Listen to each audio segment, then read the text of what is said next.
the air in 3, 2.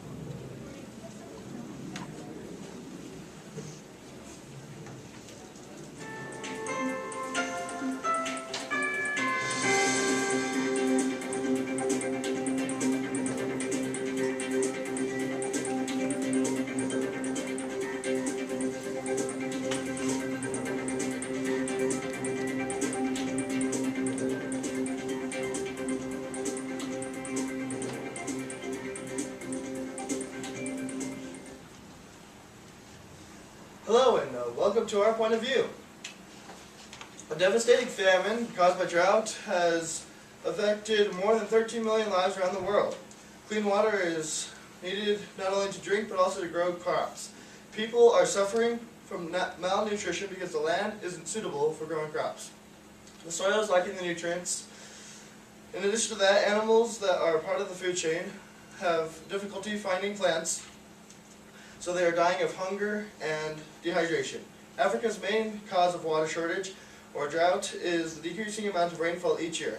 Even if it does rain, the soil is so dry that it barely does anything for it. Thanks, Robert. Another major cause of hunger is poverty. How are you supposed to buy food and buy supplies to grow your own food if you don't have a steady and sufficient supply of income? Africa is the world's second largest continent under Asia, with an estimated population of 888 million. In the sub-Saharan region of Africa, under the Saharan Desert and the lower central part, there are approximately 218 million people that are living in extreme poverty.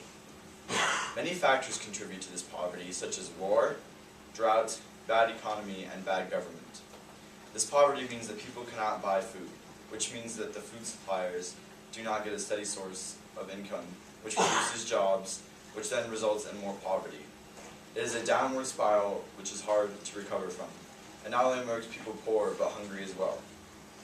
With this declined income, it is very difficult to acquire enough money to send their children to education, which results in even more poverty as they are not allowed to get good jobs because of their lower education. As well, Africa is unable to send their sick to hospitals to get medical treatment, so they are unable to get jobs and support their families as well. Lastly, with this lack of money, they are unable to purchase proper farming tools and learn the proper farming techniques to grow enough food to feed their families. This way they are unable to produce the required amount of food for themselves, which results in starvation. Please welcome our next guest from the World Hunger and Health Foundation, Cody DeWolf. Thank you, Ryan. I'm glad to be here. World Hunger and Health Foundation is a non-profit organization whose passion and commitment is to empower disfranchised and impoverished communities and remain healthy and productive members of society.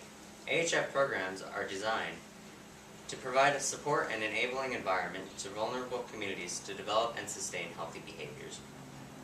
We're also helping to find a cure and help the people that are living with the horrible disease, HIV/AIDS. And Cody, for today, I just have a couple questions about the organization you're the CEO with. So how many people can you estimate that your organization has helped around the world? Oh, we've helped thousands, tens of thousands, maybe even hundreds of thousands of people in the poorer countries that are less fortunate than ourselves. That's really awesome. Thanks, Cody, for joining us on the show today. We really appreciate it. I'm glad to hear it.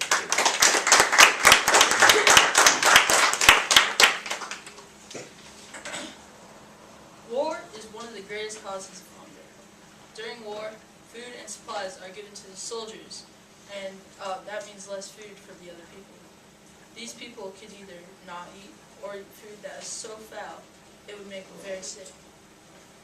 During war, the enemy could take over their land and cut off all salvation and life from that area.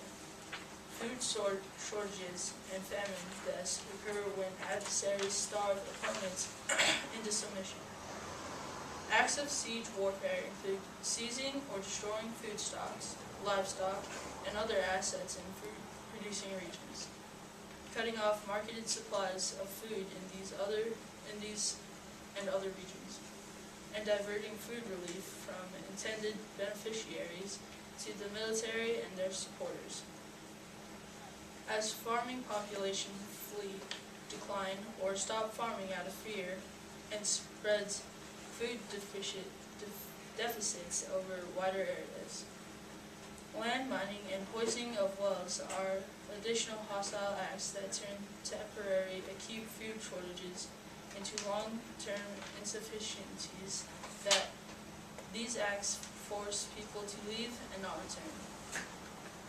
Conflict-linked food shortages set the stage for years of food emergencies, even after the fight has officially stopped. We will be back with our point of view after the break. Off the air. 3, 2.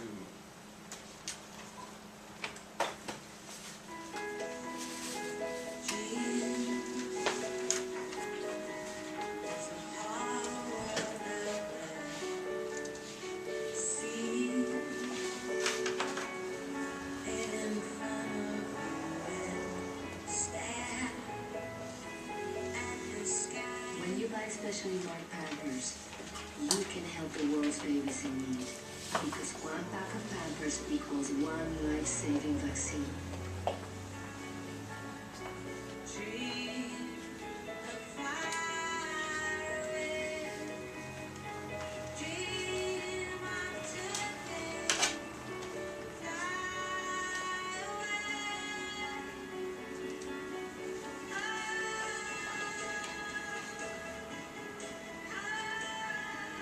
Together, we can help give babies a brighter tomorrow.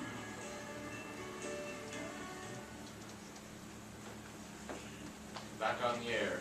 In 3, 2, 1. Welcome back to Our Point of View.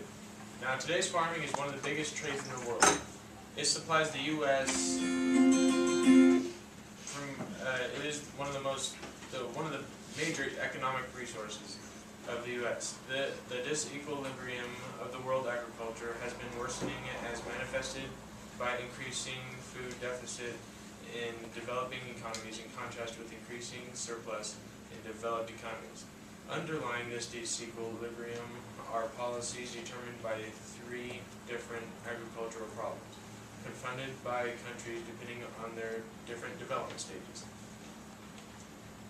Agricultural problem is defined here as the problem of an overriding concern to policymakers with respect to designing and implementing policies for agriculture as part of policies to promote national economies in their own countries. As such, it may well be called the basic problem in determining agricultural policies. Now let's bring out another guest, Aaron from Organic Farming Foundation. Yes, thank you, Ethan. The Organic Farming Foundation is a non-profitable organization founded in 2001 that is dedicated to offering natural solutions for economic growth and prosperity. Our goal is to reduce rural poverty through better nutrition, introduction to organic farming, and management of natural resources.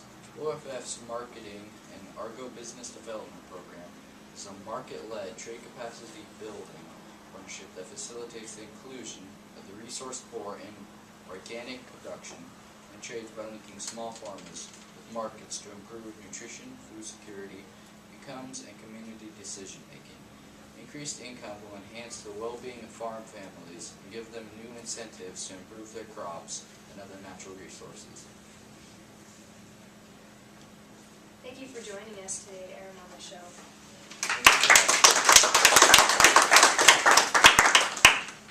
In the world, not having proper nutrition, drinking water, shots, and so much more can really affect a person's daily health. Not having proper drinking water can cause diseases and affect health forever. When humans don't have the proper vaccines they need every year, it can spread diseases and make them more severe even.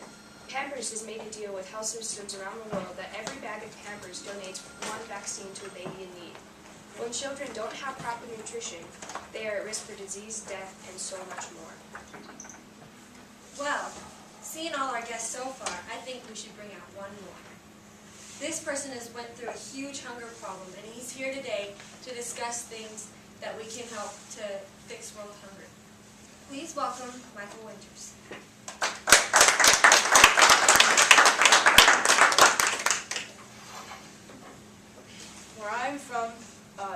many people starving and don't have anything to drink or eat.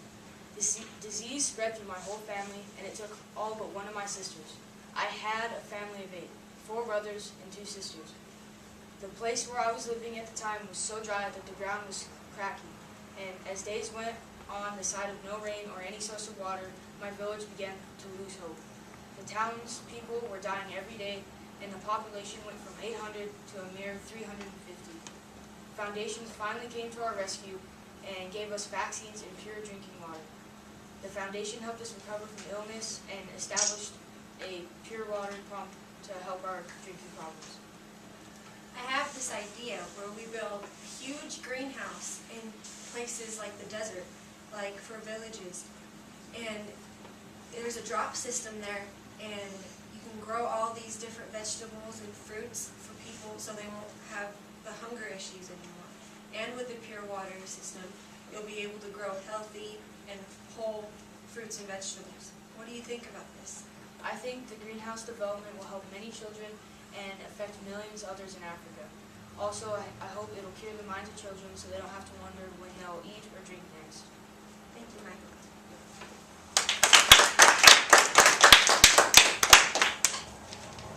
Another use for these greenhouses would be an easier source of pure water. If they were to take the bad water and put it in containment that's open and put it in the greenhouse, when it would evaporate, it would distill itself, and it would collect on a clean surface and then be able to be gathered as a clean source of water. This would be easier than drilling into the desert and building a well, because it can be hard to find aquifers in the desert. This would tackle 2 problems with one, both growing food in the desert and a pure source of water in the desert. While we may not be able to completely eradicate world hunger and poverty, we can provide relief to the starving and thirsty villages and do something about it. Thank you for joining us tonight on The View, and good night.